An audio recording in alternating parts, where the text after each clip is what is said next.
I've been running for 7 years at the school. And what's great about running is that how you finish is determined entirely by you. And it's because we all start at the same starting line. It's fair. But we all know that the starting line wasn't always the same for everyone. And I'm not just talking about running a race. I'm talking about the history of race itself.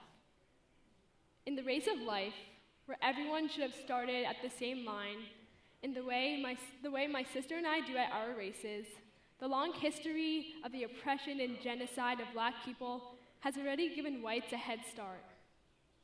And what makes matters worse is that racism and discrimination actually have profound long-term impacts that turn them into a vicious cycle that compounds the problem. I want to share with you the idea that you may not have considered when it comes to race and racism and the experiences that have shaped this idea. As a runner, I'd always been concerned about how the food you eat or don't eat affects the genes in your body. So when I went to the University of Florida for a science research symposium a little over a year ago, I chose 2 random lab tours that were associated with biology, so that maybe I could gain more insight about this topic. Little did I know that what I signed up for was so much more. During the second lab tour, the lead investigator in the lab, Dr. Mulligan, asked me the following question: do any of you know what epigenetics is? A light bulb in my brain went off. In a room full of geniuses from other schools, I felt smart because I could answer the question. I raised my hand, and the second she pointed at me, I blurted out, "It's the study of inheritable alterations in gene expression, but not changes in the DNA sequence." In other words, what makes you, you, goes beyond what your DNA predicts you to be. Dr. Mulligan captivated me right away, especially when she started talking about her own research as an anthropologist. She said that she wanted to use genetic and epigenetic data to better understand the stress response in humans, especially long-term stress. Her research focused on whether there was a biological link to the stress induced by discrimination and racism. She explained that in a recent study she performed in Tallahassee, she used different methods to test the association between SNPs, which are single nucleotide base changes, and discrimination. In other words, is discrimination the kind of stress that affects you to your very core at the molecular level? In Dr. Mulligan's study, participants filled out a questionnaire to describe their experiences with discrimination, and they measured this through a scale. They were also asked to clarify if they were the direct victim in this experience or if it was a family member or close friend.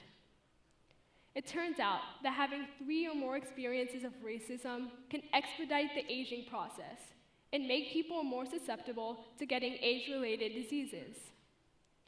But what Dr. Mulligan's study found that was most surprising was that the effect of discrimination to your family members or close friends affects you too. This made me consider all the different moments when I've witnessed or experienced racism. The first one that came to mind was a story my dad told me of when he got pulled over after a late night of work at the hospital. The officer accused my dad of stealing the car that my dad was driving. And the officer could not believe that my dad was a physician who was just coming home from Broward General Hospital. I thought of my mom and her story of the time when she first moved from Ethiopia to Connecticut and lived with her brother, who moved the year before. She told me the people in her neighborhood only knew her as the colored girl and would say that straight to her face. And then I thought about my first cross-country meet ever.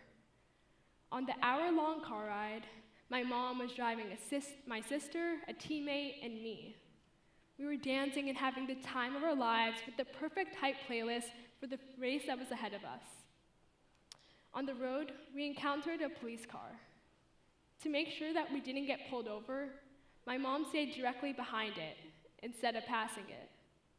As we danced in the car, we slowly watched the police car change lanes and fall behind us, only to get back in our lane. And then the lights turned on, and those sweet moments suddenly turned sour. We pulled over, and the officer immediately asked my mom to step out of the car. The officer accused my mom of being drunk and tailgating a police officer. And it wasn't long until he started to yell at her, even though my mom had kept her composure and politely begged him to test her in any capacity to prove to him that she was not drunk. Then the officer came up to the car and started yelling at me and my sister. At this time, tears were streaming down our faces as we were scared for what would happen next. After all, I couldn't help but think about all the news regarding policing and the unfair treatment of Black people. We tried to kindly tell him that our mom was not drunk and that we were just dancing in the car. But he replied with "shut up" and even screamed curse words to our faces. He told us to tell him anything relating to my mom and alcohol. So we replied with honesty and integrity, two main values my parents instilled within us since we could start speaking. We begged the officer to not take our mom away. My mom at this point struggled to keep in her tears, even though she wanted to be brave for me and my sister, as she pleaded with the police officer to not scream at her innocent children. At the same time, she was powerless in this situation. After several painful minutes of this encounter, the police left us with a warning to not ever speak back to an officer again. We were just glad we were able to make it out alive. If only he knew what it was like to be in our shoes. Thinking about those 3 episodes, I suddenly became angry because I realized my life was affected and I had no control over it. Dr. Mulligan's study made me realize that racism is affecting Black people on a much deeper level, on a cellular level. In Dr. Mulligan's research, and so many other papers researching the effect of discrimination on African Americans, the common link is the shortening of telomeres. It's a big part of why African Americans have a higher risk of dying compared to white Americans, why African Americans are more likely to have higher blood pressure, or why African Americans are 2 times more likely to get Alzheimer's compared to whites. Yes, we can see racism's impact by looking at a molecular view of our DNA. This chromosome comprises of DNA that is tightly packed around proteins. Our cells in our bodies contain several chromosomes that genetically make up who we are. And the ends of these chromosomes are telomeres, which shorten each time our cells replicate. And once these telomeres shorten to a critical length, cell division ceases, resulting in a process called senescence, the biological deterioration of an organism with age. Senescent cells that are present for a long time expedites the development and advancement of age-related diseases such as Alzheimer's, and other diseases like diabetes and cancer. So what does racism have to do with the shortening of telomeres? Well, psychological stress, including trauma, childhood neglect or abuse, and racism, has been found to be related to the shortening of telomeres. When we think of racist acts and their impact, we think of the immediate and visible consequence. And we assume that its impact is short-lived, that you can move on with your life after those encounters, like the one my dad faced on the way home from the hospital, or the encounter my mom and I faced on the way to my first cross-country meet. But those encounters are seared in my memory and apparently forever seeped into the core of my being. If more people are aware of just how deep racism cuts, then perhaps we'll begin to truly level the playing field. I believe it is imperative for everyone to understand the ways in which racism shortens the lifespan of Black people. I believe that many people can work on reevaluating their actions, words, implicit biases, and beliefs to fix systematic and institutional forms of racism.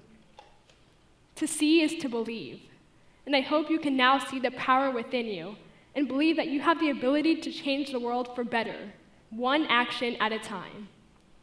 I believe that we can work towards a time where the stress that several people suffer from is decreased. This way, we can make a literal improvement on the health of the generations to come. You know how much you can affect others' lives. So the question I leave you with is, what are you going to do about it? Thank you.